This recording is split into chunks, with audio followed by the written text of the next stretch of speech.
Le vent de la mer s'engouffrait doucement dans les ruelles étroites de Nice, apportant avec lui le parfum salé du matin. Élodie Moreau marchait d'un pas rapide mais mesuré, serrant contre sa poitrine un dossier mince contenant son modeste curriculum vitae. Elle avait enfilé sa plus belle tenue, une robe bleu marine un peu défraîchie mais soigneusement repassée. Ses cheveux bruns, noués à la hâte en un chignon, laissaient deviner la fatigue des jours sans repos. Mais dans ses yeux, un éclat persistait, celui de l'espoir. L'hôtel de la mer surgit à l'angle de l'avenue, imposant et intimidant. Les lettres dorées brillaient au-dessus des portes tournantes, le marbre blanc, les vitres immaculées, les valets en uniforme impeccable, tout transpirait la richesse. Élodie inspira profondément. Ce n'était pas un endroit pour elle, et pourtant, elle y était. Pas pour rêver, mais pour travailler. Camille, sa fille de 9 ans, l'attendait à la maison, et les factures s'empilaient sur la table de la cuisine. Elle entra. Le contraste fut brutal. À peine ses semelles franchirent le sol poli du lobby qu'elle sentit les regards se poser sur elle. L'odeur du parfum cher, les voix feutrées des réceptionnistes, le murmure des valises à roulettes, tout semblait l'observer, la juger.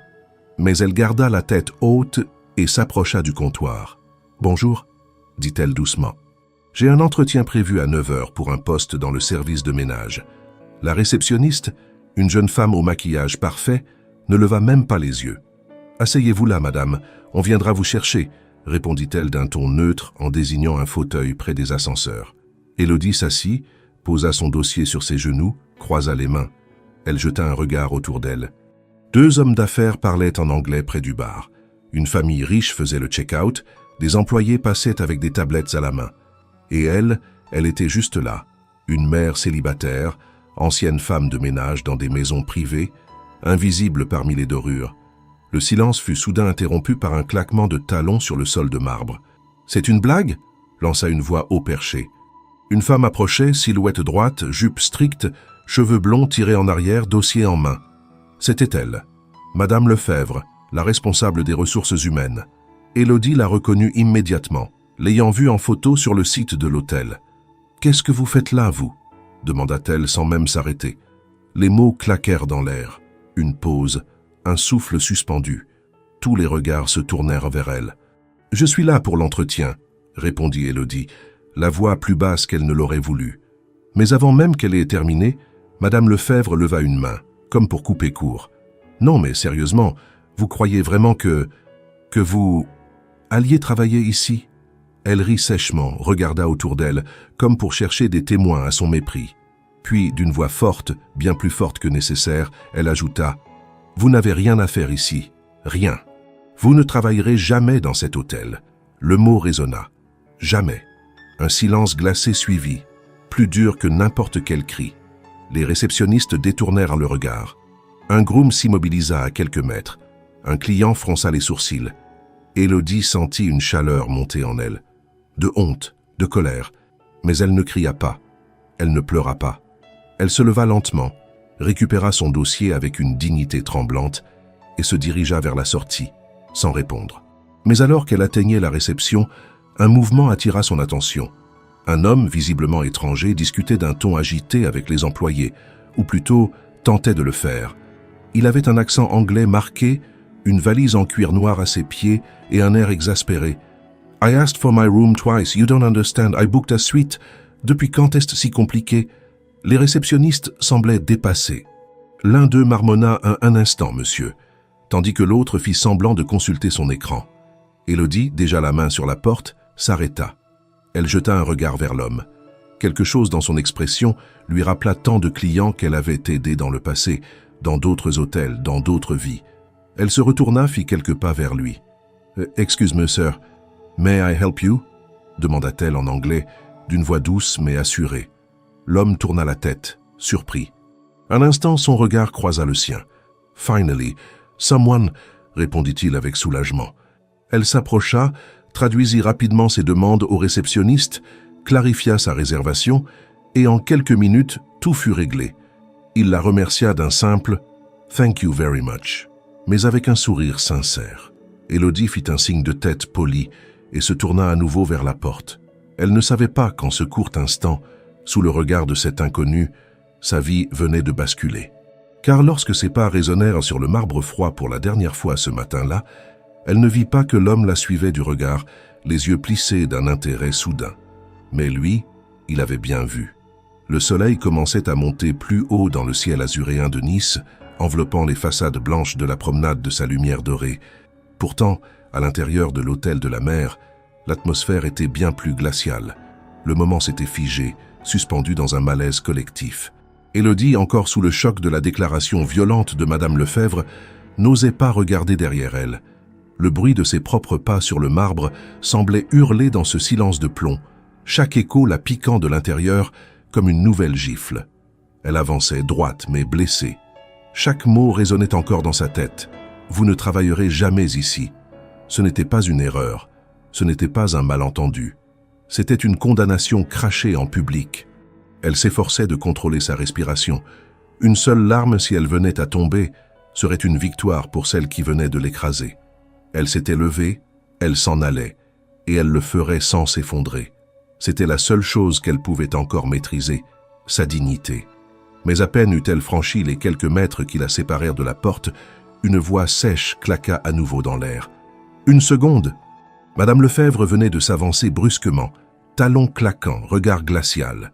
Les réceptionnistes se figeaient, les yeux rivés sur leurs écrans, feignant de ne rien entendre. Un couple de touristes allemands interrompit sa conversation, observant la scène. Le silence qui régnait à cet instant n'était pas celui du confort, mais de l'embarras collectif. Une de ces situations où l'on assiste à quelque chose de profondément déplacé, mais où personne n'ose intervenir. Vous vous êtes présenté à l'entretien sans rendez-vous, sans tenue correcte, sans qualification digne de ce nom. Et vous espériez vraiment intégrer une maison comme la nôtre ? Poursuivit-elle, le ton hautain. Élodie se retourna doucement. Elle n'avait pas prévu de répondre, mais ses jambes refusaient de la porter plus loin. Son regard se posa brièvement sur les colonnes de marbre, sur les dorures, sur les visages fuyants. Ce décor somptueux, elle l'avait tant de fois nettoyé dans d'autres lieux, sans jamais s'y sentir exclue. Ici, aujourd'hui, elle comprenait, ce n'était pas la saleté que l'on voulait éloigner. C'était elle. Je suis venue parce qu'un poste était affiché, parce que j'ai travaillé dur toute ma vie et parce que je crois qu'aucun travail honnête ne mérite le mépris, répondit-elle, calmement. Sa voix ne tremblait pas. Elle n'avait crié ni supplié, elle avait dit la vérité, simplement. Et pourtant, cela sembla déclencher un sourire méprisant sur le visage de Madame Lefebvre. Vous êtes venu parce que vous espérez l'impossible, mais ici nous avons une image à maintenir. Vous comprenez ? Une certaine élégance, une certaine rigueur. Nous ne sommes pas un centre social, dit-elle avec un rictus, sans se soucier des oreilles alentour. Un souffle parcourut la pièce. Les mots flottaient, lourds, presque tangibles. Élodie n'essaya même pas de répondre. Que répondre à cela?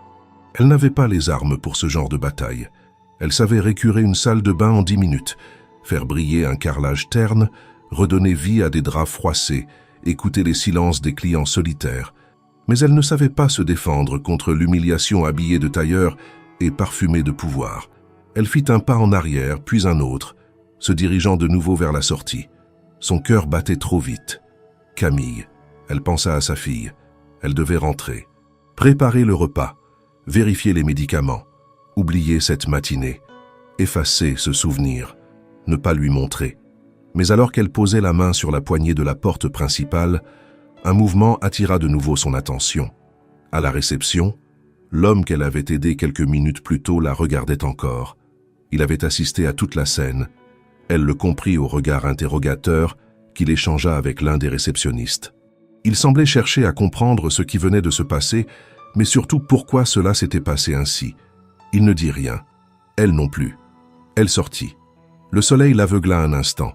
Elle ferma les yeux, s'arrêtant sur le trottoir, laissant l'air frais l'envelopper. Un goût amer lui montait à la bouche, mélange de colère et de résignation. Elle pensa à décrocher son téléphone pour appeler Claire, sa voisine, lui raconter « Mais à quoi bon? Cela ne changerait rien. » Elle avait été humiliée devant tout le monde, pas parce qu'elle avait échoué à un entretien, mais parce qu'on l'avait privée même du droit d'essayer. Elle fit quelques pas, la rue brillait sous la lumière du matin. Des voitures passaient, des gens riaient aux terrasses, la vie continuait, indifférente. Elle s'apprêtait à tourner au coin quand une voix surgit derrière elle, étrangère, hésitante, mais clair. « Madame, please, wait un moment. » Elle se retourna, surprise.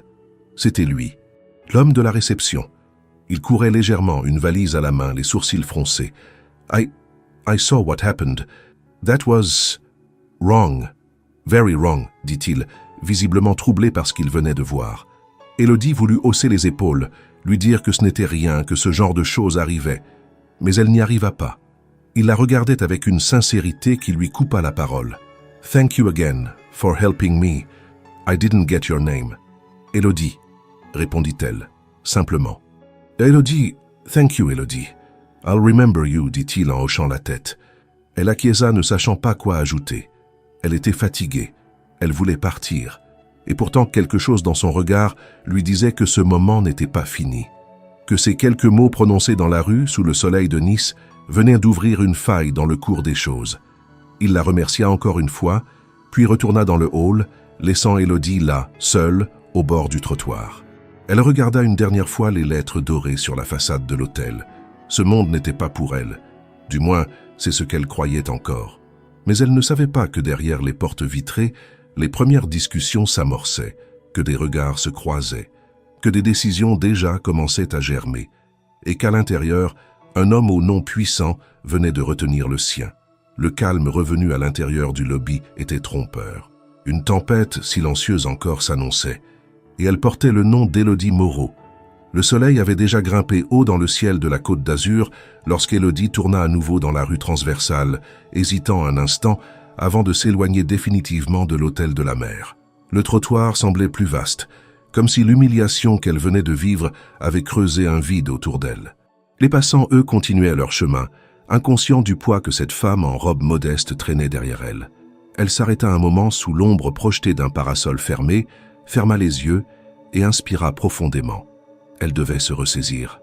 Camille l'attendait.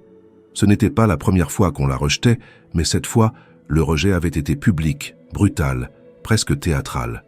Et pourtant, quelque chose dans le regard de cet homme, cet étranger, la perturbait encore. Sans comprendre pourquoi, Élodie revint sur ses pas. Pas pour supplier, pas pour parler à nouveau à qui que ce soit, mais simplement pour récupérer un peu de contrôle sur elle-même. En approchant discrètement de l'entrée, elle jeta un regard furtif à l'intérieur du hall. Là, à la réception, le même homme était toujours là, debout, appuyé légèrement contre le comptoir. Son allure était différente de celle des clients habituels. Il portait un costume d'un gris sobre, mais bien coupé, sans extravagance. Sa valise en cuir noir semblait coûteuse, mais discrète. Il n'était ni jeune ni vieux, peut-être dans la cinquantaine, avec des traits anglo-saxons et une barbe de quelques jours. Mais ce qui la frappa de nouveau, ce fut son regard. Il observait tout avec une attention presque incongrue pour un client lambda. Un réceptionniste semblait maintenant faire de réels efforts pour le satisfaire. L'attitude avait changé. Le ton, lui, était devenu plus serviable. Et pourtant, l'homme hochait la tête avec lenteur, comme s'il écoutait mais jugeait intérieurement tout ce qu'on lui disait. Élodie recula de quelques pas, se fondant dans la foule de la rue. Elle n'avait plus sa place ici. L'homme l'avait reconnue, c'était suffisant. Elle devait partir. Elle tourna les talons et s'apprêtait à traverser lorsqu'un détail l'arrêta net. Le portier de l'hôtel, un homme massif en uniforme bleu nuit, sortit précipitamment pour chercher un taxi. Mais au lieu d'aller vers la file de véhicules de luxe garés devant, il alla plus loin, visiblement pressé. Ce n'était pas l'habitude pour un établissement comme celui-ci. Le client devait donc être important, très important. Et s'il ne l'était pas aux yeux des employés, il savait comment se faire respecter. Élodie s'arrêta à nouveau à l'angle de la rue. Elle savait reconnaître les signes. Des années de travail discret mais constant dans les coulisses d'hôtels de toute catégorie lui avaient appris à distinguer les véritables puissants de ceux qui en jouaient le rôle. Cet homme, c'était évident, n'était pas juste un client fortuné. Il avait un autre pouvoir, celui que l'on ne brandit pas mais que l'on impose en silence. Elle resta là, observant encore quelques minutes. À travers les vitres, elle le vit poser une main calme sur le comptoir et dire quelque chose qui fit pâlir légèrement le réceptionniste. Celui-ci s'excusa, tourna les talons et partit chercher quelqu'un. 2 autres membres du personnel sortirent d'un ascenseur latéral en toute hâte. Élodie comprit qu'un mécanisme venait de s'enclencher. Un de ceux qu'elle n'avait jamais vus de si près, mais qu'elle savait exister dans ces sphères feutrées. où la hiérarchie était aussi rigide que les plis des uniformes. Une inspection? Une plainte? Une requête spéciale? Elle l'ignorait encore, mais la tension était visible jusque dans la posture des employés. Plus personne ne traînait, plus personne ne souriait sans raison. Elle décida enfin de partir. Sa présence, même distante, finirait par attirer l'attention. Elle marchait depuis moins de 100 mètres lorsqu'un bruit de porte derrière elle retentit dans la rue. Elle ne se retourna pas. Elle n'en avait pas la force. Mais elle entendit une voix étouffée par la distance, puis le bruit d'un moteur de taxi qu'on appelait. Elle prit à droite, s'engouffra dans une ruelle pavée et s'appuya contre un mur. Ce n'était pas la première humiliation, ni la dernière, se répéta-t-elle. Elle n'avait rien volé, rien demandé d'indécent. Elle avait juste voulu travailler. Cela ne méritait ni mépris ni humiliation publique. Elle resta là quelques minutes, puis reprit sa marche, lentement, le pas moins assuré que quelques heures plus tôt. Pendant ce temps, à l'intérieur de l'hôtel de la mer, les choses prenaient une tournure inattendue. L'homme venait d'exiger, dans un français approximatif, mais parfaitement clair, avoir le directeur général de l'établissement. Non pas un chef de réception. Non pas un responsable du service clientèle, le directeur général. La demande fut relayée immédiatement, avec une urgence que personne n'osa contester. Le directeur, un homme sec nommé M. Béraud, descendit du bureau du dernier étage, après avoir été informé que le client du Penthouse souhaitait une entrevue immédiate. Il ne comprit pas tout de suite pourquoi, mais lorsqu'il vit le visage de l'homme, son attitude changea du tout au tout. Il le connaissait, ou du moins connaissait son nom. « Monsieur Whitmore, quel plaisir de vous avoir parmi nous. Nous n'avions pas été informés de votre arrivée. C'était voulu. Je voyage incognito, répondit l'homme sans sourire. Bien sûr, naturellement. Nous sommes honorés. Que puis-je faire pour vous? Thomas Whitmore, car tel était son nom, désigna calmement la porte d'entrée. Il y avait une femme ici, il y a quelques minutes. Elle m'a aidé quand vos employés ne comprenaient rien. Elle portait une robe bleue, cheveux bruns. Elle s'appelle Élodie. Oui, une postulante, bredouilla le directeur, visiblement mal à l'aise. Je la veux dans mon équipe, ici, maintenant. C'est clair? La phrase tomba comme un couperet. Le hall entier sembla se figer. Le directeur resta bouche bée un instant, ne sachant comment répondre. Elle a été recalée, tenta-t-il. Ramenée, corrigea Whitmore. Sinon, je vous garantis que ce n'est pas uniquement cet employé que vous perdrez. Puis il ajouta presque à voix basse. Vous ne savez pas encore combien votre réseau dépend de ma patience. À cet instant précis, l'hôtel de la mer ne tourna plus autour de ses clients de prestige, ni de ses normes 5 étoiles. Tout gravita autour d'un nom prononcé avec calme mais porteur de pouvoir, et autour d'un visage modeste que beaucoup, quelques minutes plus tôt, avaient méprisé.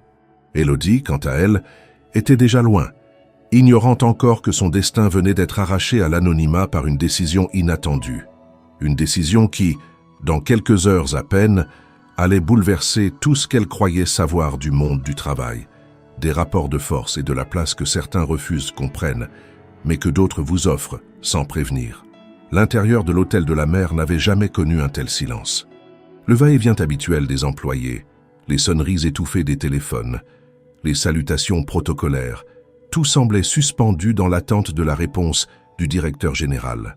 Les mots de Thomas Whitmore résonnaient encore dans le hall, simples, directs, mais chargés d'une autorité que personne ne pouvait contester.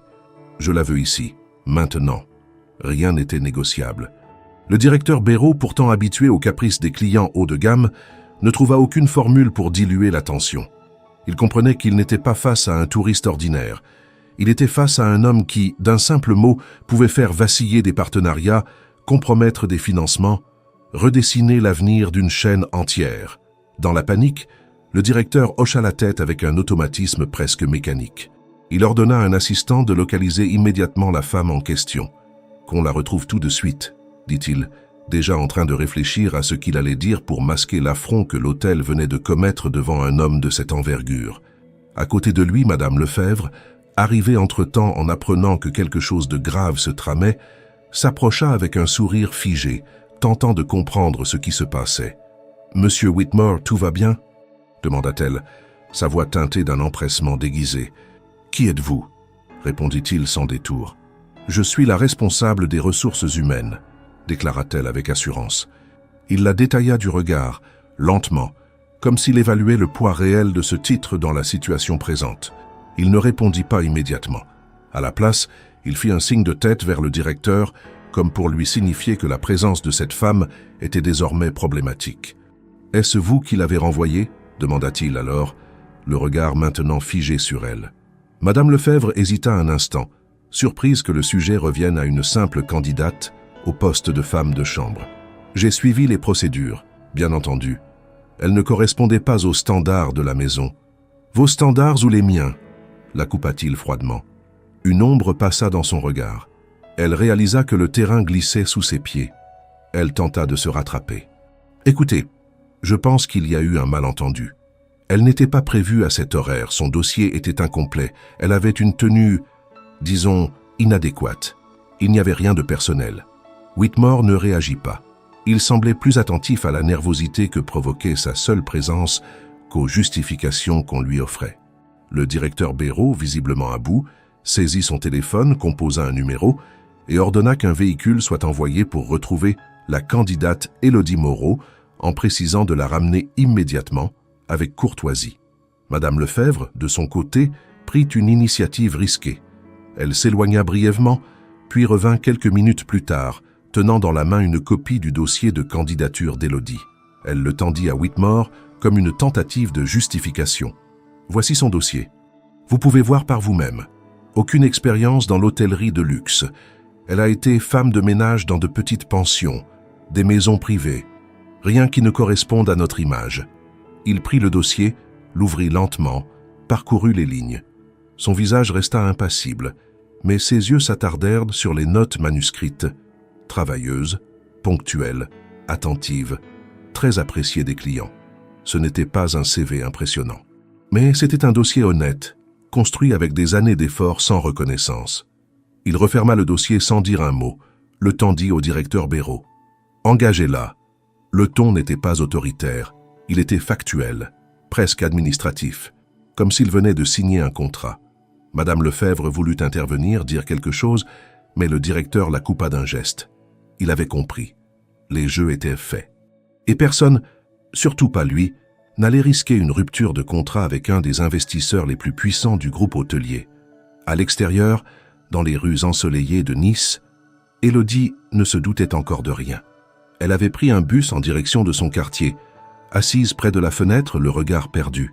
Le bruit des pneus sur l'asphalte, les annonces de station en français et en anglais, les conversations diffuses des passagers, tout semblait lointain. Elle pensait à Camille, à ce qu'elle allait lui dire. Elle se demandait comment expliquer à sa fille que parfois, le monde était injuste même quand on faisait tout correctement. Elle n'avait pas la force d'inventer une histoire. Elle dirait la vérité, comme toujours. Ce serait douloureux mais nécessaire. Quand le bus s'arrêta à 2 pâtés de maison de chez elle, elle descendit, le pas lent, le dossier toujours dans les bras. En approchant de son immeuble, elle aperçut une voiture noire garée juste devant. À l'intérieur, un homme en uniforme regardait une feuille de papier. Lorsqu'il leva les yeux, leurs regards se croisèrent. Il sortit immédiatement du véhicule. « Madame Moreau » demanda-t-il poliment. Elle acquiesça, surprise. « Je suis envoyé par l'hôtel de la mer. Le directeur général souhaite vous parler. » Immédiatement. Elle resta un instant immobile. Tout en elle criait que ce n'était pas normal. Après ce qu'elle avait subi, pourquoi l'appeler maintenant? Elle se méfiait. Elle recula légèrement. « Je suis désolé, mais je crois qu'il y a erreur. J'ai déjà été reçu et renvoyé. »« Je comprends, madame, mais je vous assure que la demande vient de la direction. » Ils insistent. Elle hésita encore, puis regarda autour d'elle. Sa voisine Claire observait discrètement depuis le balcon. Élodie leva la main, lui fit signe qu'elle allait bien. Puis, contre toute attente, elle monta dans la voiture. Le trajet fut silencieux. En approchant de l'hôtel, elle sentit son cœur s'accélérer. Elle revivait chaque mot, chaque regard, chaque humiliation. Que voulait-il encore? En entrant dans le hall, les employés détournèrent les yeux. Cette fois, c'était elle qui regardait droit devant. Le directeur l'attendait. Il s'approcha, visiblement mal à l'aise. « Madame Moreau, nous vous devons des excuses. Un incident regrettable s'est produit ce matin, et nous aimerions réparer cela. » Elle ne répondit pas. À ce moment précis, Thomas Whitmore sortit du salon privé adjacent. Il s'arrêta devant elle, la regarda calmement. C'est vous que je veux dans mon équipe, dit-il simplement. Pas comme simple employé. Je veux vous former. Vous avez ce qu'il faut. Élodie resta muette. Personne ne bougeait dans le hall. Même les réceptionnistes avaient cessé leur travail. La tension était palpable. Et si vous refusez, ajouta-t-il sans lever la voix, je retirerai mes investissements de cet hôtel.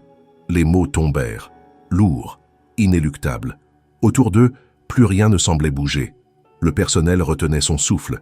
Madame Lefebvre, derrière la colonne, avait tout entendu, et son visage, désormais, ne trahissait plus que la peur. L'atmosphère dans le hall de l'hôtel de la mer s'était transformée en quelque chose d'étrange et de suspendu, comme si le temps s'était comprimé entre deux battements de cœur. Personne ne parlait, personne ne bougeait vraiment. Les employés se contentaient d'observer, les yeux écarquillés, l'échange improbable entre Élodie Moreau, une femme qu'ils avaient vue se faire rejeter à peine 1 heure plus tôt, et Thomas Whitmore, dont le nom seul provoquait une tension visible dans les sourires les mieux entraînés. Ce n'était plus une scène de service hôtelier, c'était autre chose. Un basculement, un réajustement silencieux de l'ordre établi. Élodie se tenait droite, bien que surprise, presque figée dans l'incrédulité. Les mots de Whitmore flottaient encore dans l'air. « Je veux vous dans mon équipe. Et si vous refusez, je retire mes investissements de cet hôtel. » Elle avait entendu. Elle avait compris. Mais une part d'elle-même refusait encore d'y croire pleinement. Son instinct, aiguisé par les années d'effacement et de modestie, cherchait la faille, l'humiliation déguisée, la mauvaise blague cruelle. Pourtant, le regard de cet homme ne contenait ni moquerie ni condescendance. Seulement une forme d'attention qu'elle n'avait plus rencontrée depuis longtemps. Une attention sans pitié, mais sans artifice. Le directeur Béraud, bien conscient du désastre imminent que pourrait provoquer une mauvaise réaction, tenta de reprendre la main. « Monsieur Whitmore, je suis certain que nous pouvons trouver une solution équitable. Peut-être une procédure d'embauche formelle, un entretien structuré, quelques jours de réflexion. » Mais Whitmore le coupa d'un simple mouvement de tête, sans élever la voix. « J'ai déjà réfléchi. Cette femme m'a traité avec respect, quand personne ici n'a été capable de comprendre mes besoins. Elle a montré du calme, de l'efficacité et une attitude irréprochable. Je n'ai pas besoin d'un formulaire pour le savoir. » Puis il se tourna de nouveau vers Élodie. « Vous pouvez commencer dès aujourd'hui. Le poste exact sera défini selon vos compétences. Mais une chose est sûre, vous aurez un contrat, une formation et la protection de ma parole. » Le mot « protection » résonna étrangement à ses oreilles. Elle, Élodie Moreau, habituée à être invisible, ignorée, effacée dans les coins sombres des couloirs de service, se voyait soudain projetée au centre d'un conflit qui la dépassait. Elle ne savait pas encore qui était vraiment cet homme, mais il parlait avec une autorité que personne ne semblait contester. La tension s'intensifia encore d'un cran quand Madame Lefebvre s'approcha, tentant de masquer son agitation derrière un sourire crispé. « Monsieur Whitmore, permettez-moi de clarifier certaines choses. Cette candidate s'est présentée sans rendez-vous précis et le recrutement dans notre établissement suit des règles strictes. Il serait regrettable que... » Elle n'eut pas le temps de finir. « Regrettable ?» répéta Whitmore lentement. « Ce qui est regrettable, c'est d'humilier publiquement une personne simplement parce qu'elle ne correspond pas à une image préfabriquée. Vous avez perdu la mesure du respect, et vous n'êtes pas la seule. » Madame Lefebvre ravala ces mots. Son visage, jusqu'alors maquillé d'assurance, se fissura peu à peu. Ce n'était plus une conversation qu'elle pouvait contrôler. C'était un jugement. « Qui est cet homme ?» souffla une employée au fond du hall pensant parler à voix basse. Mais la réponse arriva plus vite qu'elle ne l'aurait cru. Le directeur, sans même lever les yeux, répondit d'un ton sec « Thomas Whitmore, investisseur principal du groupe Imperial Hospitality, membre du conseil d'administration. Il possède une part majoritaire dans 4 des hôtels les plus rentables du réseau, y compris celui de Londres, celui de Genève, celui de Dubaï et celui-ci. » Un murmure parcourut les lieux. Certains employés, jusque-là indifférents ou discrets, se redressèrent de soudain, comprenant l'ampleur de la situation. Il ne s'agissait plus simplement d'une querelle de gestion ou d'un incident client. C'était une menace directe à la stabilité financière de l'hôtel, et tout avait commencé avec une femme jugée indigne de nettoyer les chambres. Thomas Whitmore, quant à lui, s'approcha d'Élodie, rompant avec la distance protocolaire qui avait jusqu'alors dominé l'échange. « Vous n'avez rien à craindre. Ce que vous avez montré ce matin vaut plus que tous les CV brillants que l'on m'a mis sous les yeux depuis des années. Elle hésita à répondre. Tout cela allait trop vite. Mais une voix en elle, faible mais tenace, lui souffla que c'était peut-être la première fois qu'on lui proposait quelque chose, sans rien exiger en retour, sans humiliation déguisée. « Je ne sais pas. Ce que je pourrais vraiment apporter à un hôtel comme celui-ci, » murmura-t-elle enfin. « Votre honnêteté, votre calme, votre capacité à voir ce que d'autres ignorent. Croyez-moi, c'est rare, et je sais la reconnaître quand je la vois. » Le directeur Béraud, tentant de se réapproprier l'instant, fit un pas en avant. « Nous allons formaliser votre contrat immédiatement, Madame Moreau. Suivez-moi, s'il vous plaît. Nous avons quelques documents à préparer. » Mais avant qu'elle ne puisse bouger, Madame Lefebvre s'avança une fois encore. « Élodie, permettez-moi de vous présenter mes excuses pour ce matin. Il semble que j'ai commis une erreur de jugement. J'espère que nous pourrons repartir sur de bonnes bases. » Son ton était mielleux, trop mielleux. Et si les mots sonnaient comme des excuses, son regard, lui, brillait d'un éclat qui trahissait tout, sauf le repentir. Élodie baissa légèrement la tête, par réflexe, plus que par soumission. Elle savait reconnaître un ennemi qui changeait de visage, pas de nature, et ce visage-là venait de se maquiller d'un faux respect, seulement pour se protéger. « Je suis ici pour travailler, » dit-elle simplement, « pas pour faire semblant. » Puis, elle suivit le directeur. Dans son dos, Whitmore la regardait s'éloigner, silencieux mais déterminé.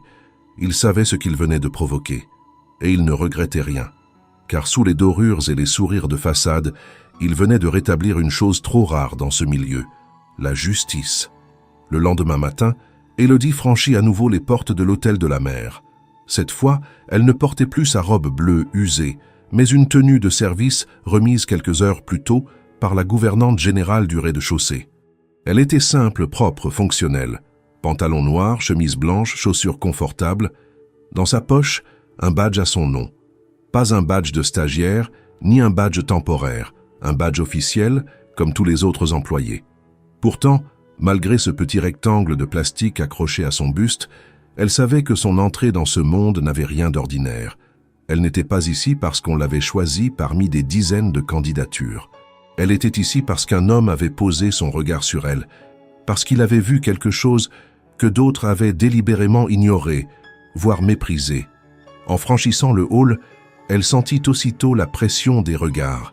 Certains la dévisageaient à peine voilément, d'autres feignaient de ne pas la voir, mais tous savaient. L'histoire de la veille avait fait le tour du personnel en quelques heures à peine.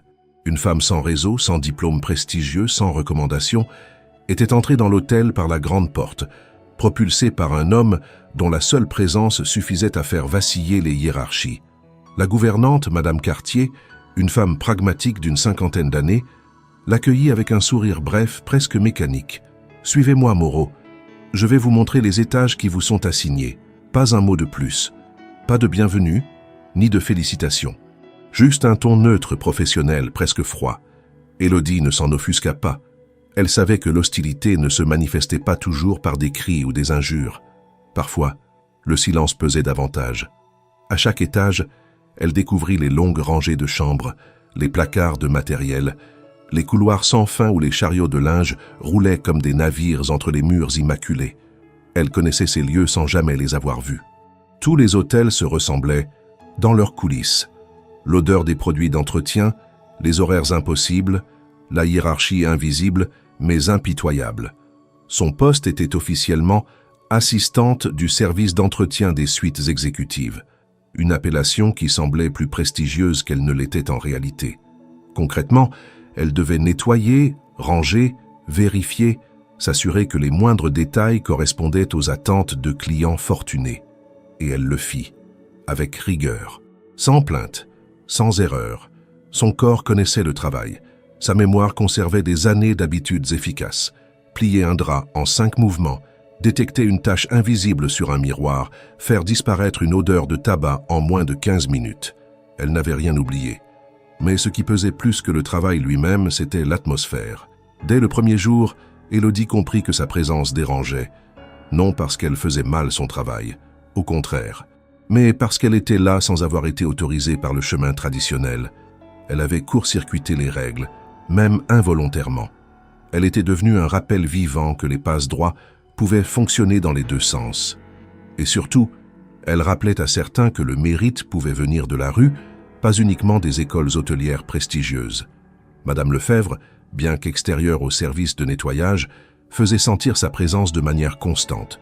Elle passait dans les couloirs à des moments inattendus, questionnait les chefs d'équipe à propos de l'attitude d'Élodie, s'intéressait brusquement aux rotations de planning. Elle ne disait rien de frontal, mais ses gestes trahissaient une obsession à peine dissimulée. L'humiliation publique qu'elle avait infligée s'était retournée contre elle, et elle n'avait pas l'intention de laisser cet affront sans conséquence. Les premiers jours furent éprouvants. Élodie gardait le silence, répondait poliment, effectuait ses tâches avec soin. Elle n'attendait ni reconnaissance ni amitié.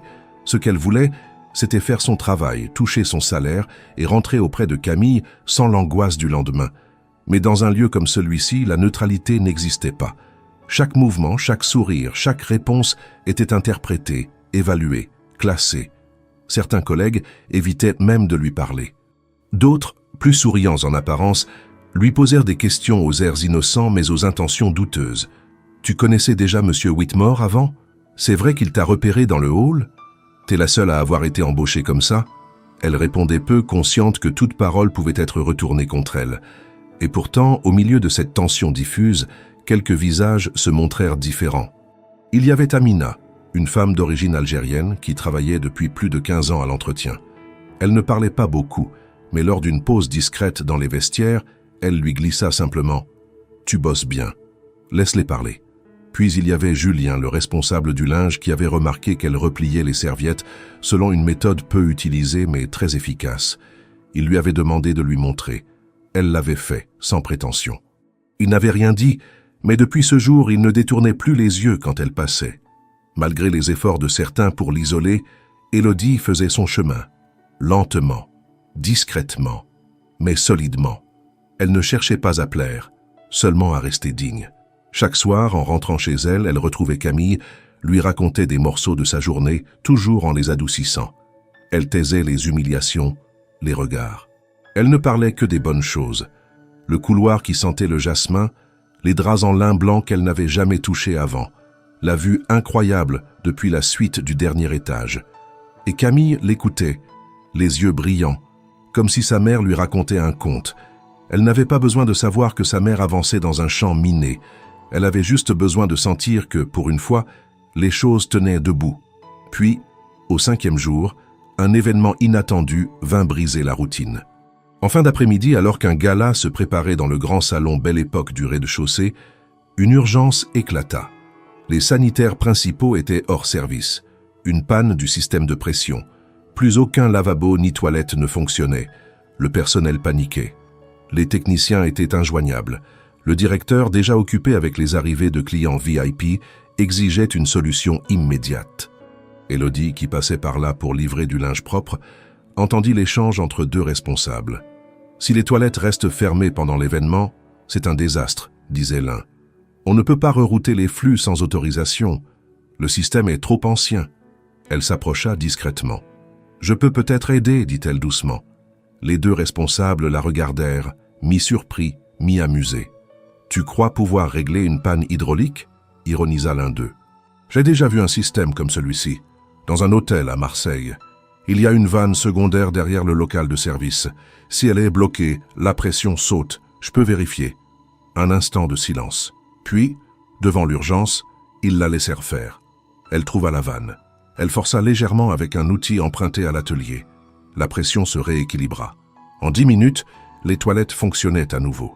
Le responsable technique, arrivé entre-temps, la regarda, impressionné. « T'as bossé où, toi ?»« Partout où on m'a laissé entrer. » Il ne répondit pas, mais lui adressa un signe de tête. Ce soir-là, le gala eut lieu comme prévu. Et sans le savoir, Élodie venait de faire plus qu'éviter une catastrophe. Elle venait d'attirer, pour la première fois depuis son arrivée, l'attention bienveillante de ceux qui avaient le pouvoir d'ouvrir d'autres portes. Le jour suivant débuta comme les autres, avec cette routine discrète que les hôtels de luxe protègent comme un secret d'État. Les premiers rayons du soleil caressaient les baies vitrées de l'hôtel de la mer, et déjà, les employés s'affairaient à rendre l'illusion parfaite d'un lieu où tout semblait toujours prêt, propre et calme. Pourtant, derrière les murs immaculés, les tensions du quotidien se mêlaient aux enjeux silencieux d'une structure hiérarchique bien plus féroce qu'elle ne voulait paraître. Élodie, quant à elle, n'attendait plus rien de particulier. Elle enchaînait les chambres, les étages, les demandes imprévues, les sourires forcés des clients et les regards à demi hautains de certains collègues. Elle s'était résignée à ne pas chercher de reconnaissance. Ce qui comptait, c'était la stabilité, le salaire à la fin du mois et la possibilité de payer les soins de Camille. Le reste appartenait à un monde auquel elle savait ne pas appartenir. Mais ce vendredi soir-là, un événement allait briser cette normalité. L'hôtel accueillait un gala très attendu, réunissant chefs d'entreprise, représentants diplomatiques et mécènes locaux dans le grand salon Belle Époque. L'agitation était visible dès le début de l'après-midi. Des bouquets massifs étaient livrés à intervalles réguliers. Les traiteurs faisaient entrer des plateaux entiers de verrines et de champagne. Les décorateurs fixaient les dernières guirlandes de lumière.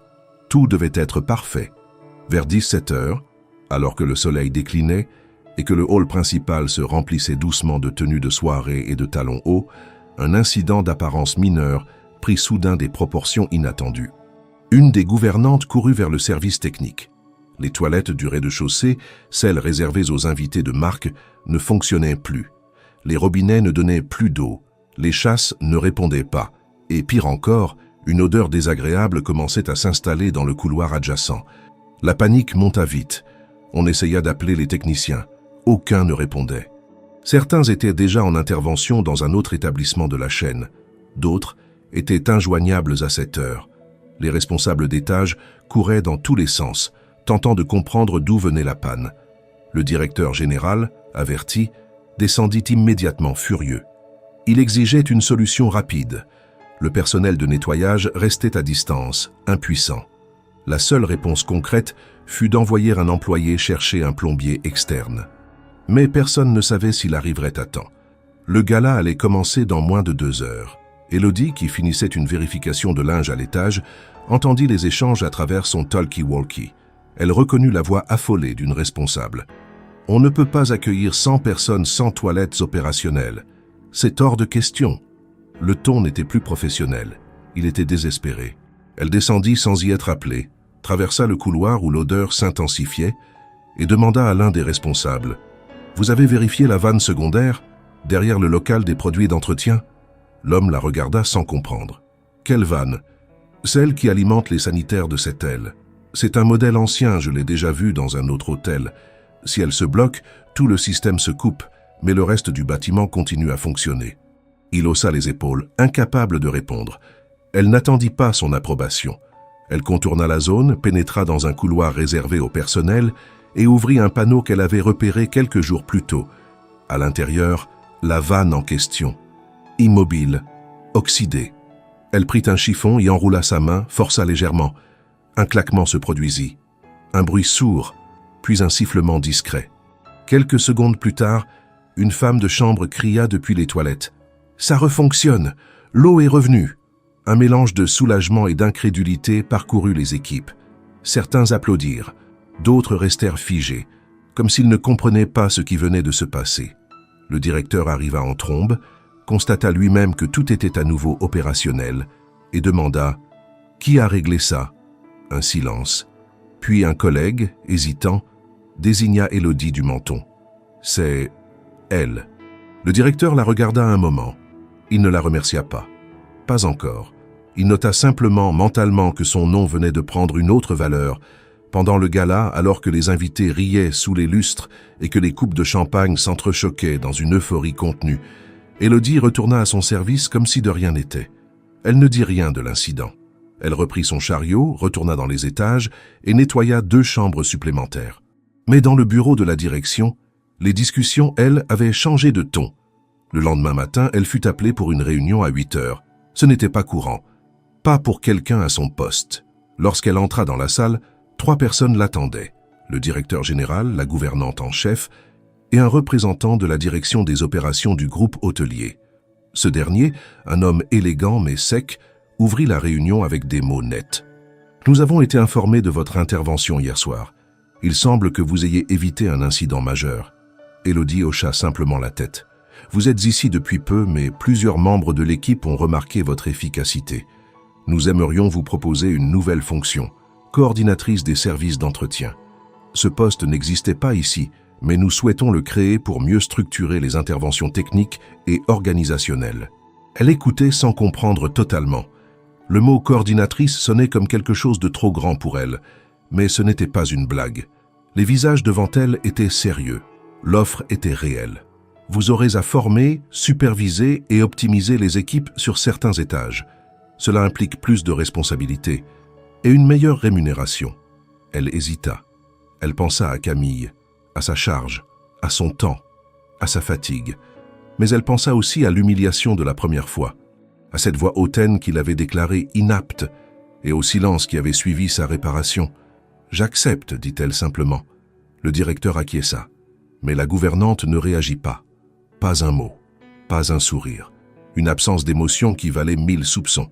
Et en effet, dans les couloirs de l'hôtel de la mer, tous n'accueillirent pas cette nouvelle avec joie. Certains murmuraient qu'elle n'avait pas mérité cette promotion. D'autres, surtout ceux proches de Madame Lefebvre, voyaient cela comme une provocation. Mais personne n'osa s'y opposer ouvertement. Pas encore. Dans l'ombre pourtant, une tension naissait, une jalousie alimentée par l'orgueil blessé. Une volonté silencieuse de sabotage commençait à prendre racine. Car dans un monde aussi lisse, les pires coups se préparaient souvent sans bruit, derrière les portes fermées et les sourires forcés. Le lundi suivant, alors que les couloirs de l'hôtel de la mer retrouvaient le calme tendu d'une nouvelle semaine, l'annonce officielle tomba. Un message interne, rédigé avec la politesse froide propre au communiqué de direction, informait l'ensemble du personnel d'une réorganisation stratégique au sein du département de l'entretien, incluant la nomination d'Élodie Moreau en tant que coordinatrice des services d'entretien pour les suites exécutives. Elle travaillerait directement avec la gouvernante générale, serait responsable de l'organisation des plannings, du suivi qualité, de la formation des nouvelles recrues et des rapports d'incidents techniques. Le message concluait avec une note vague sur l'importance de l'adaptation continue et l'esprit d'équipe. Il n'en fallut pas davantage pour que les commentaires circulent dans toutes les zones de service. Dans les vestiaires, près de la machine à café, dans les ascenseurs réservés au personnel, les mots devenaient tranchants. Certains murmuraient que ce n'était qu'une manœuvre de la direction pour satisfaire Whitmore. D'autres suggéraient, avec un sourire en coin, qu'elle n'avait peut-être pas été repérée uniquement pour son sens du service. Des conversations à voix basse surgissaient partout, mais s'éteignaient aussitôt qu'elle entrait dans une pièce. Élodie, elle, avançait dans ce nouveau rôle avec la même humilité qu'au premier jour. Elle continuait à s'habiller simplement, à arriver tôt, à éviter toute forme d'arrogance. Elle refusait de siéger au bureau attribué à la coordinatrice et préférait travailler sur le terrain auprès des équipes. Elle écoutait, observait, prenait des notes. Elle ne donnait pas d'ordres inutiles. Elle demandait. Elle proposait. Mais rien de cela ne suffisait à faire taire les rancœurs. La gouvernante, Madame Cartier, laissait filtrer son agacement par des gestes anodins.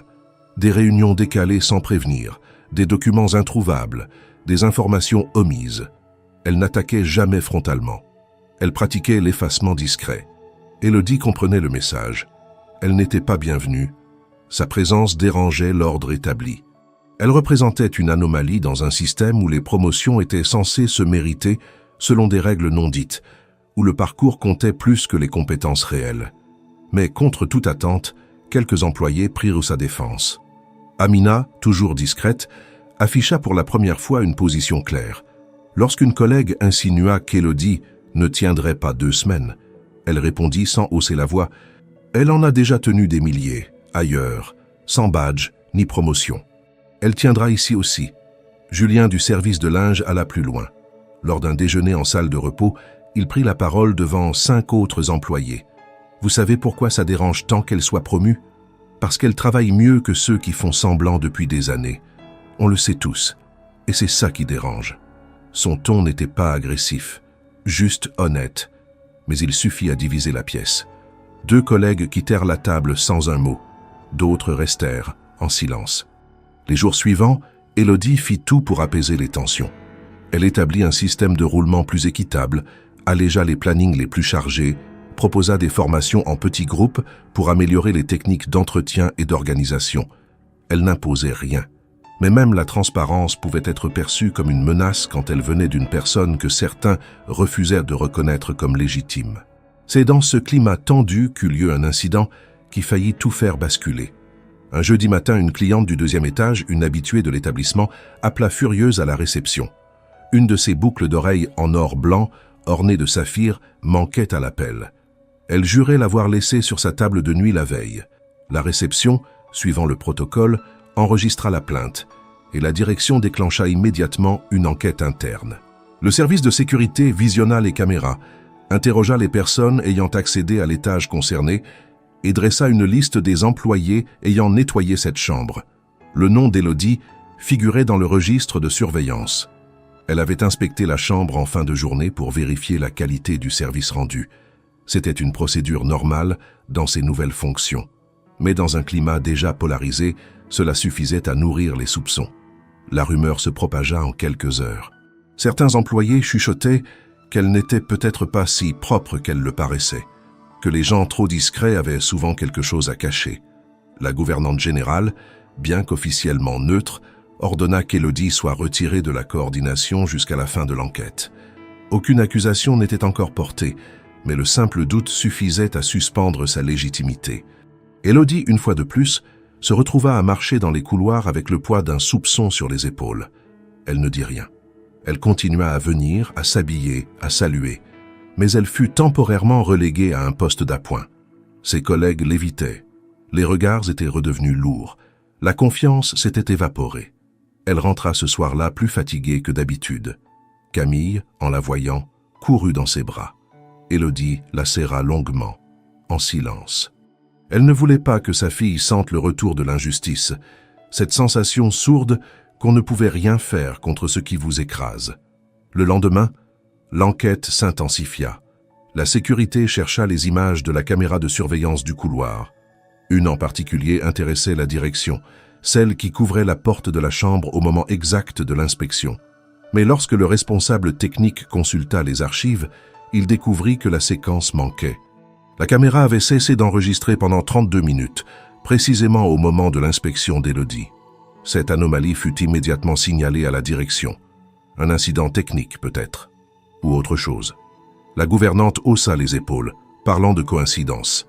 Mais Julien, alerté par ce trou suspect dans les enregistrements, se rendit discrètement au service technique. Il connaissait bien un agent, Rémi, qui lui confia à voix basse « C'est pas un bug. Quelqu'un a effacé manuellement cette partie.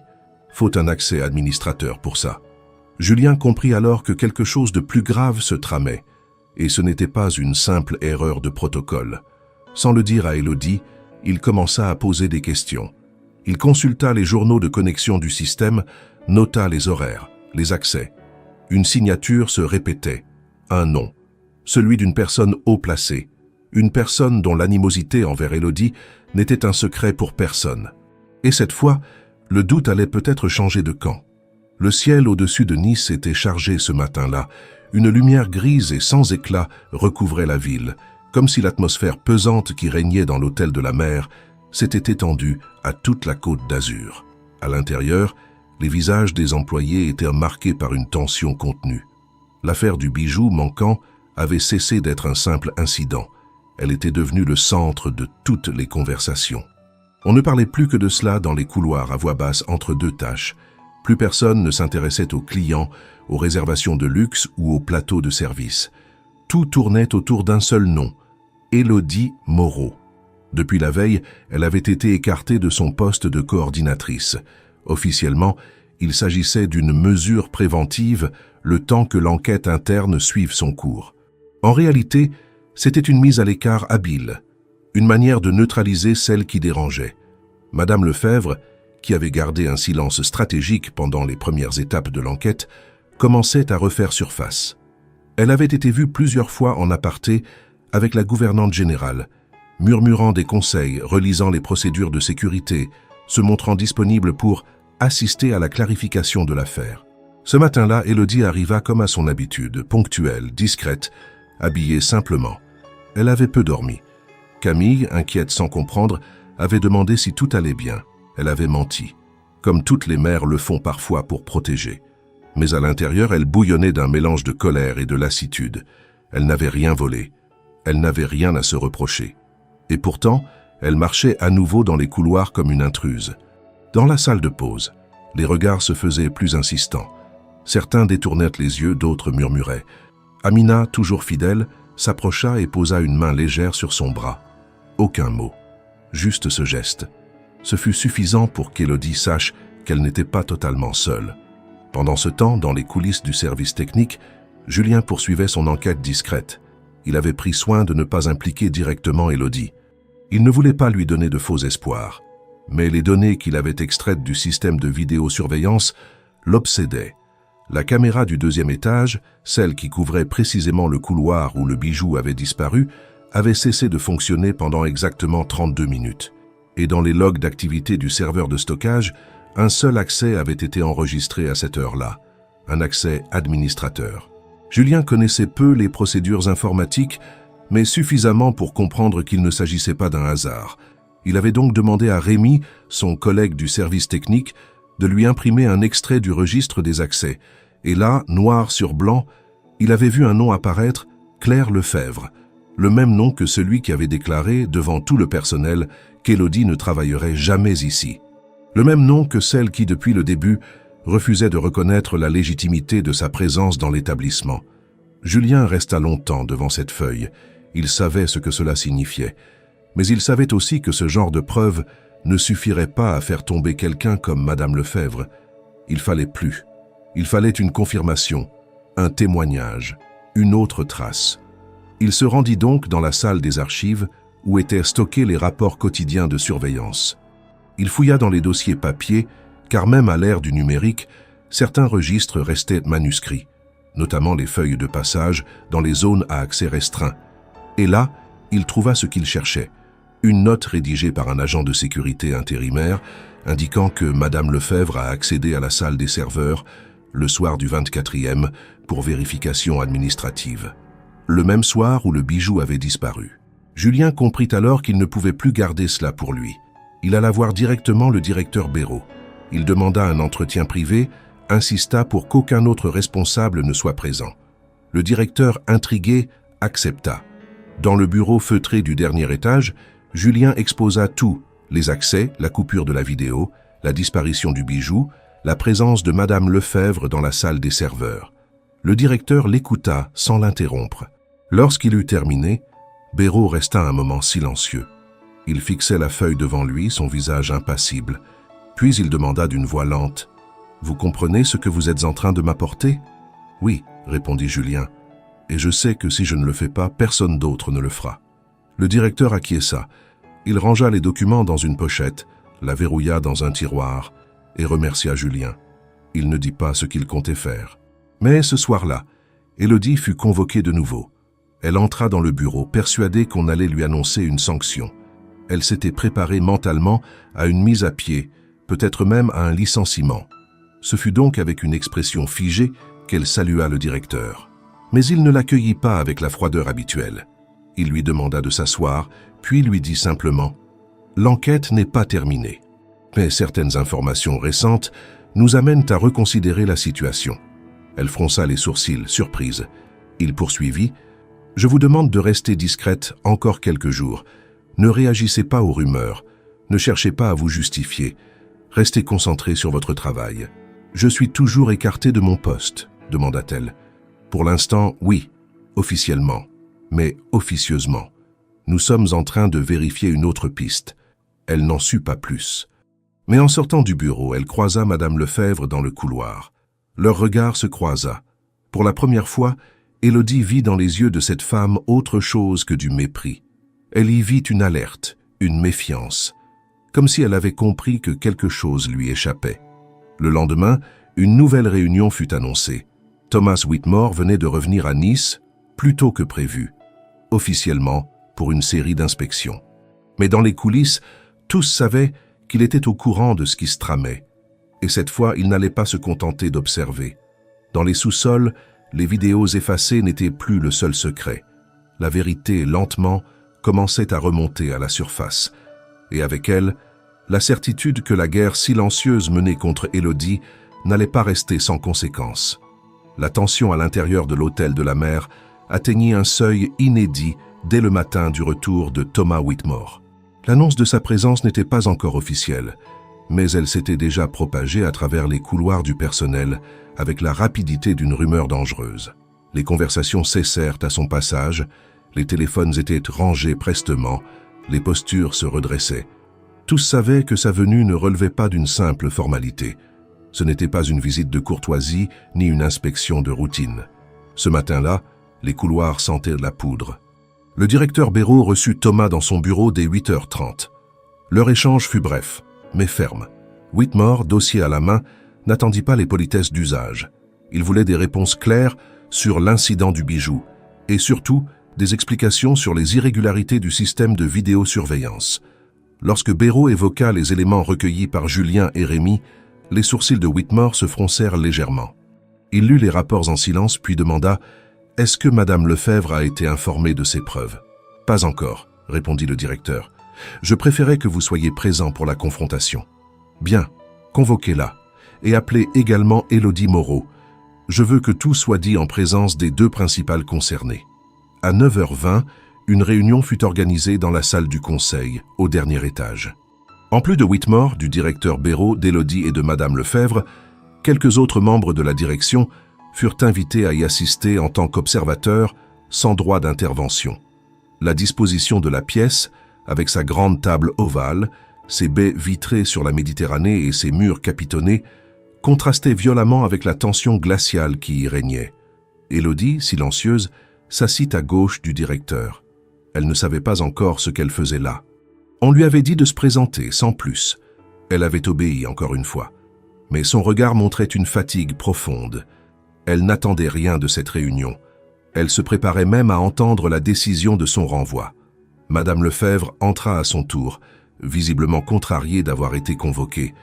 Mais elle conserva cette expression impénétrable de femme sûre de son autorité. Elle jeta un coup d'œil rapide à Élodie, sans lui adresser un mot.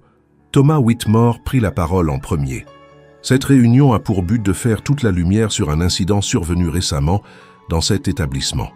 Je parle bien entendu de la disparition d'un bijou appartenant à une cliente de longue date, incident ayant mené à une enquête interne, laquelle a injustement affecté la réputation d'une employée, Madame Élodie Moreau.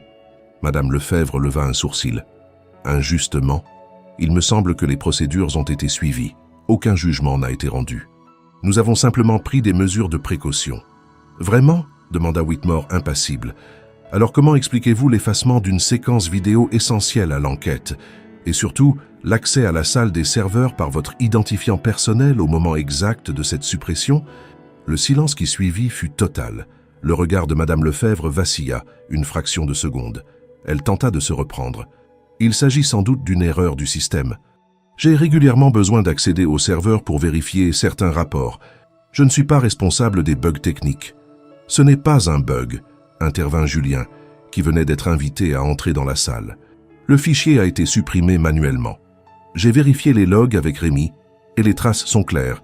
Seule une personne avec un accès administrateur pouvait faire cela. Et cet accès portait votre nom. Le rouge monta légèrement aux joues de Madame Lefebvre. Elle se tourna vers le directeur.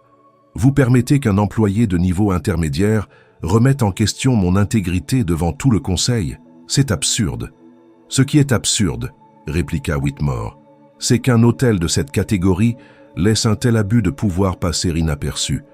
Nous avons ici une tentative manifeste de manipulation d'une enquête interne. Et tout cela coïncide avec une hostilité antérieure, déjà signalée, envers Madame Moreau. Madame Lefebvre changea de stratégie. Cette femme a été imposée ici sans procédure normale. Tout le monde le sait. Elle n'a pas les compétences requises pour un poste de coordination. Son recrutement a été un coup de tête. Vous avez brisé les règles et maintenant, vous voulez masquer l'erreur. Élodie se leva alors pour la première fois. Je n'ai jamais demandé à être protégée. Je voulais juste travailler. On m'a humiliée devant des clients. On m'a traitée comme une intruse. Puis on m'a accusée à demi-mot de vol. Je n'ai rien volé, rien détruit, rien manipulé. Mais je suis la seule ici à devoir prouver que je suis digne d'être là. Sa voix était posée, mais chaque mot portait un poids qu'aucun tableau de gestion ne pouvait mesurer. Personne ne parla pendant quelques secondes. Whitmore, toujours assis, regarda les membres de la direction un à un. J'ai investi dans cet hôtel parce que je croyais à une certaine idée de l'excellence.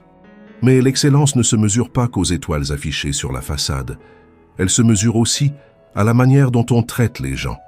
Et ici, j'ai vu une femme capable, intègre, attaquée sans raison. Et une cadre, supposée garante des valeurs de cette maison, prête à manipuler des preuves pour préserver son pouvoir. Le directeur Béraud reprit la parole. Nous avons assez d'éléments pour conclure à une faute professionnelle grave. Le conseil de discipline sera convoqué immédiatement. Mais Whitmore l'interrompit. Inutile, mon avis est clair, et je pense que vous savez ce que cela implique pour la pérennité de cet établissement. Il se tourna vers Madame Lefebvre. Vous êtes relevée de vos fonctions à compter de maintenant. Elle ne répondit pas. Elle se leva, le regard figé, jeta un dernier coup d'œil à Élodie, puis quitta la pièce sans un mot. Dans le silence qui suivit, Élodie resta debout, immobile. Elle ne souriait pas, elle ne célébrait rien. Elle sentait seulement que pour une fois, la vérité avait été entendue. Pas criée, pas imposée, juste révélée, et cela suffisait, pour le moment. L'annonce du départ immédiat de Madame Lefebvre se propagea dans l'hôtel de la mère avec une vitesse foudroyante. Ce qui s'était passé dans la salle du conseil ne resta pas longtemps confiné entre les murs capitonnés du dernier étage. Avant même que la matinée soit terminée, chaque membre du personnel savait que la responsable des ressources humaines avait été démise de ses fonctions sur décision directe de Thomas Whitmore et que cela avait un lien avec l'affaire du bijou disparu et les preuves récemment dévoilées.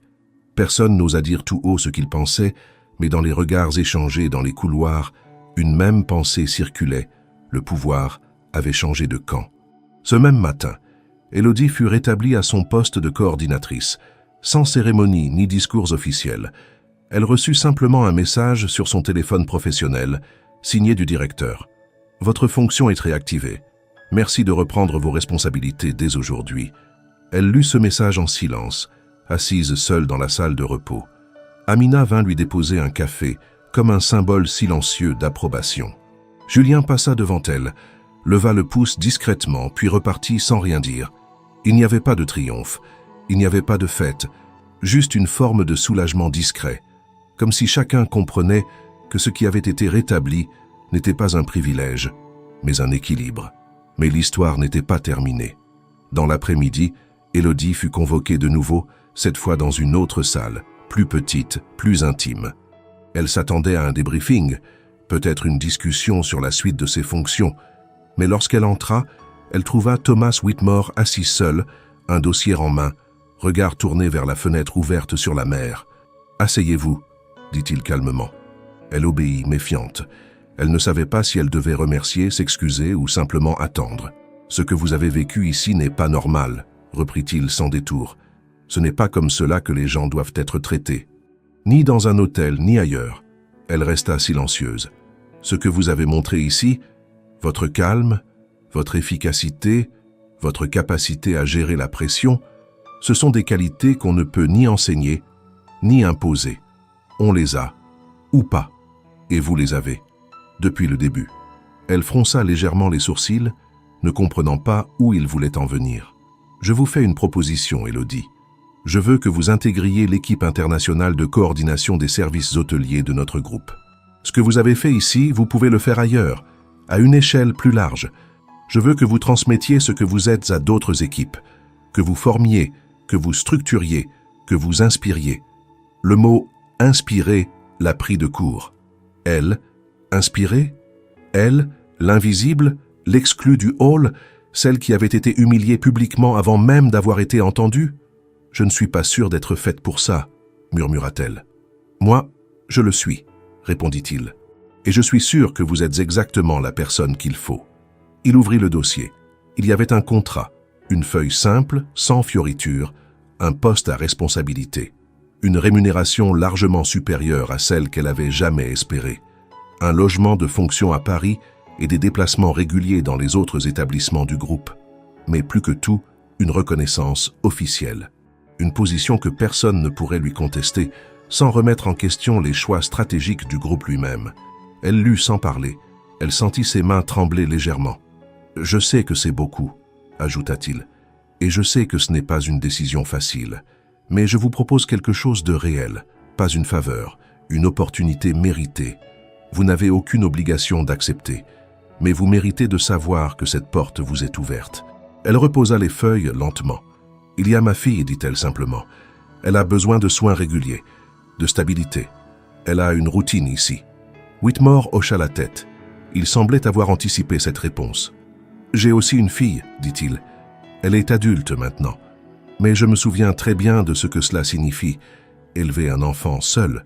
C'est pour cela que je ne vous propose pas seulement un emploi. Je vous propose aussi le soutien nécessaire pour que votre fille vous accompagne, sans que cela devienne un obstacle. Soins médicaux, suivi scolaire, logement adapté, tout sera prévu. » Élodie sentit quelque chose céder en elle. Ce n'était pas une faiblesse. C'était une tension ancienne, ancrée dans des années d'inquiétude constante qui lâchait enfin prise. L'idée de pouvoir travailler sans que cela compromette la santé de Camille. L'idée que, peut-être, on pouvait concilier dignité et sécurité. Elle ferma les yeux un instant. « Je peux réfléchir un jour ou deux, demanda-t-elle. Prenez le temps qu'il faut, mais sachez que cette offre n'est pas liée à un caprice. Elle est le résultat de ce que vous avez montré ici. Rien de plus, rien de moins. » Elle se leva, le remercia sobrement et sortit. Dans le couloir, elle s'arrêta. Les murs lui semblaient soudain différents. Ce n'était plus l'hôtel qu'il avait rejeté. C'était le lieu où elle avait résisté, tenu bon, et changé le cours des choses. Elle repensa à son arrivée, au fauteuil dans le hall, à la voix tranchante de Madame Lefebvre. Et maintenant, elle portait en main un contrat capable de redéfinir sa vie. Elle rentra chez elle plus tard que d'habitude. Camille l'attendait, assise sur le canapé, en train de colorier. Élodie s'assit à côté d'elle, passa une main dans ses cheveux. « Ça va, maman ?» demanda la petite. « Oui, ma chérie. Maman a reçu une bonne nouvelle aujourd'hui. » Camille sourit sans comprendre encore la portée de ce qui venait de se produire. Élodie ne savait pas encore si elle allait dire oui, mais une chose était sûre. Pour la première fois depuis très longtemps, elle avait le choix. Et ce choix, elle l'avait conquis. Pas grâce à une chance soudaine, pas grâce à un miracle, mais grâce à ce qu'elle avait été, même quand personne ne regardait. Les jours suivants furent habités par un silence pesant. Élodie n'avait toujours pas donné sa réponse à Thomas Whitmore. Le contrat était resté dans son sac, soigneusement rangé, relu à plusieurs reprises, mais jamais signé. Chaque soir, après le travail, elle s'asseyait dans le petit salon de son appartement, face à la fenêtre qui donnait sur une cour intérieure, et relisait chaque clause, chaque chiffre, chaque mot. Ce n'était pas la peur du changement qui la paralysait. Ce n'était pas non plus l'idée de quitter un endroit où elle n'avait été accueillie qu'à reculons. Ce qui la retenait n'était pas à l'extérieur d'elle, mais au cœur de sa vie, Camille. Sa fille, âgée de 9 ans, vivait avec une maladie chronique nécessitant des suivis médicaux constants, des traitements bien ajustés, une stabilité dans les habitudes. Chaque changement, même minime, pouvait provoquer des effets imprévus sur son bien-être. Depuis plusieurs années, Élodie s'était battue pour construire un réseau local de professionnels de santé fiables, un emploi du temps adapté à ses besoins, un environnement apaisant.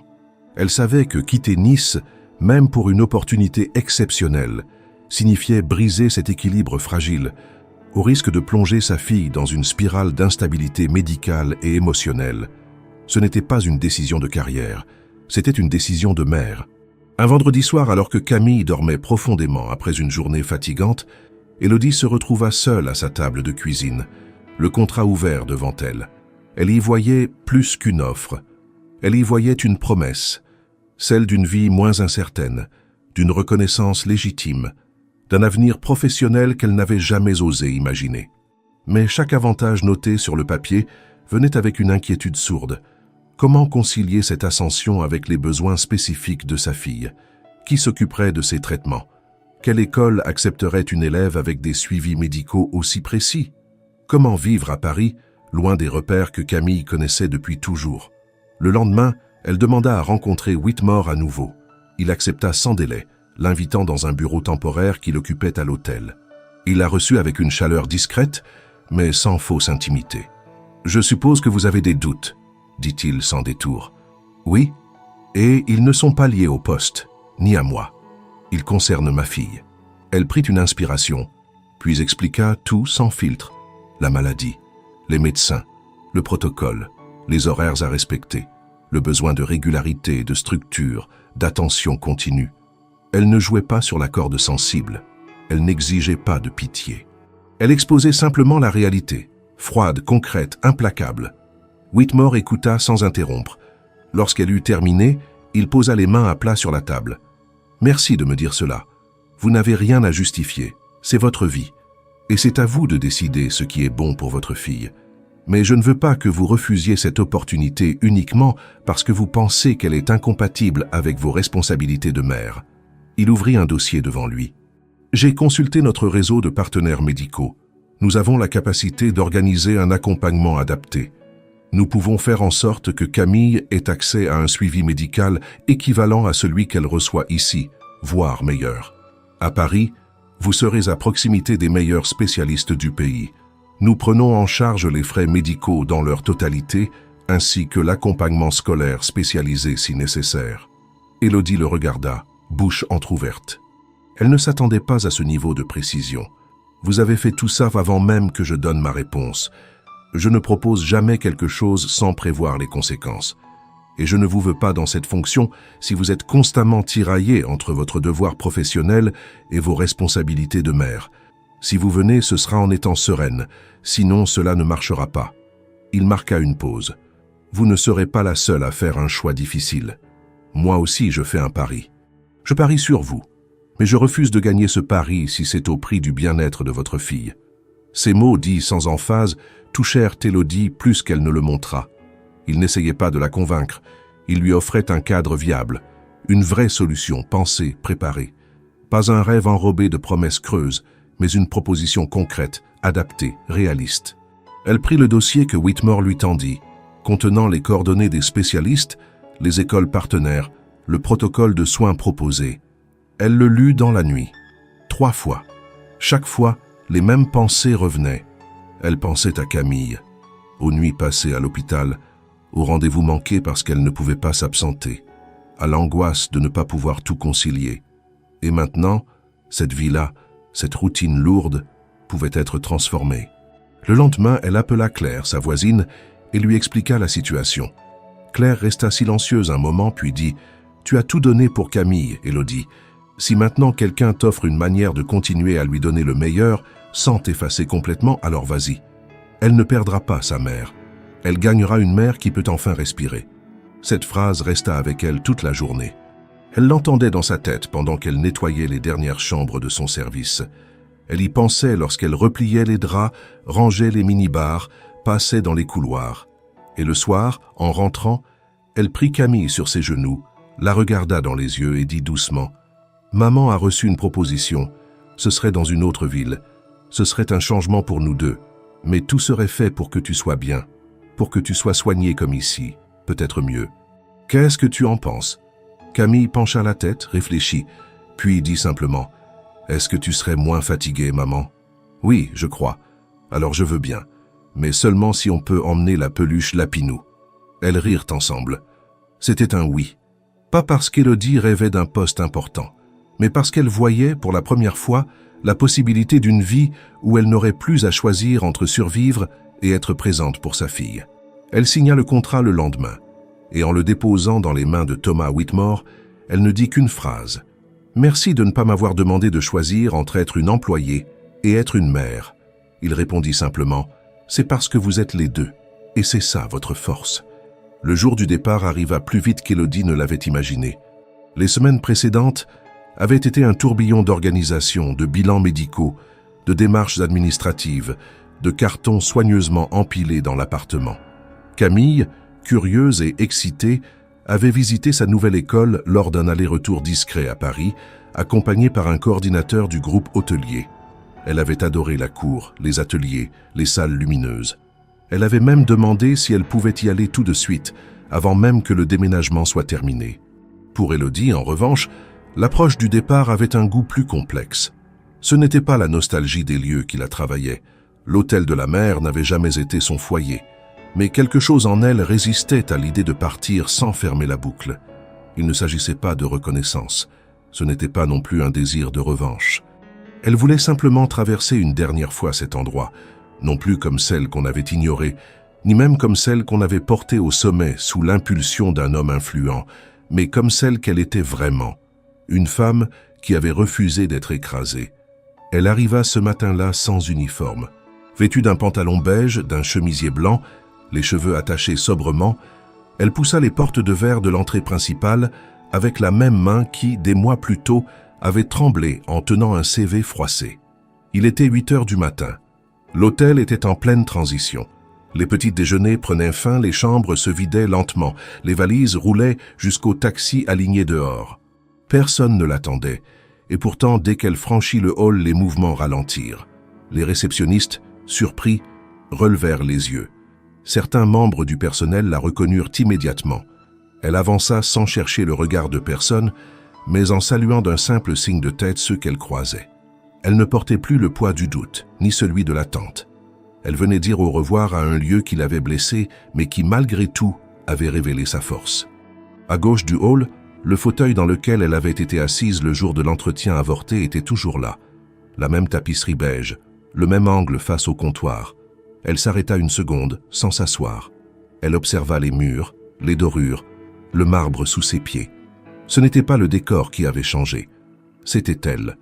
Julien apparut peu après, vêtu de sa tenue de service.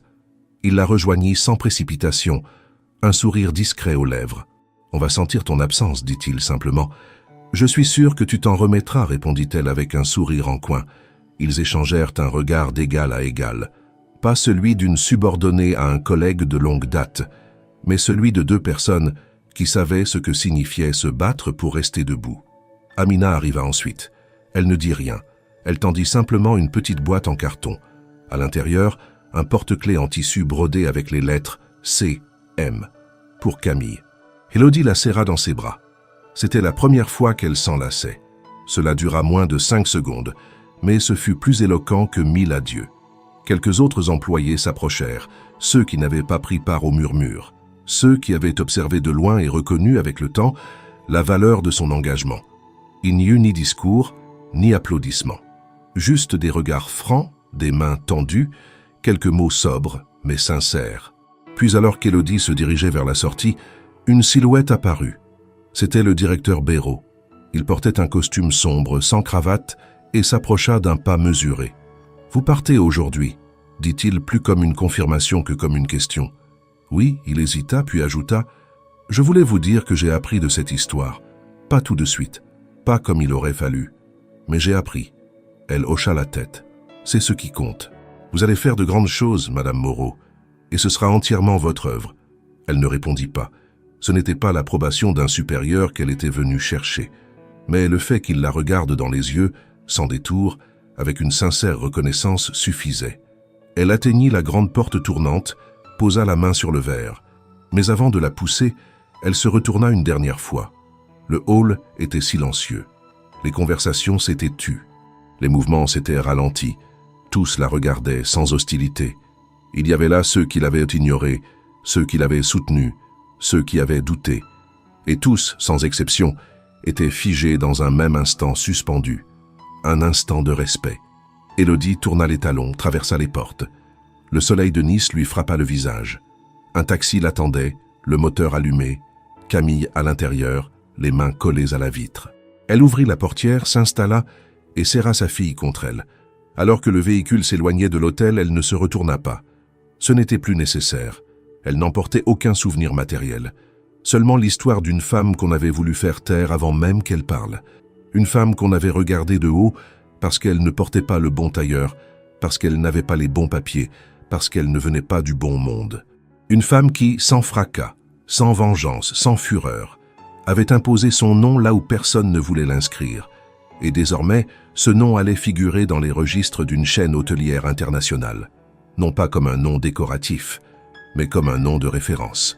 Élodie Moreau, ancienne femme de ménage, désormais responsable des standards opérationnels d'un groupe hôtelier de renommée mondiale. Et dans le hall, où jadis la phrase « Vous ne travaillerez jamais ici » avait claqué comme une gifle, le silence ce matin-là disait tout. Il disait la dignité retrouvée. Il disait la victoire sans bruit. Il disait l'histoire d'une femme qui n'avait jamais demandé qu'une chose, qu'on la laisse prouver ce qu'elle valait. Et elle l'avait prouvé, définitivement.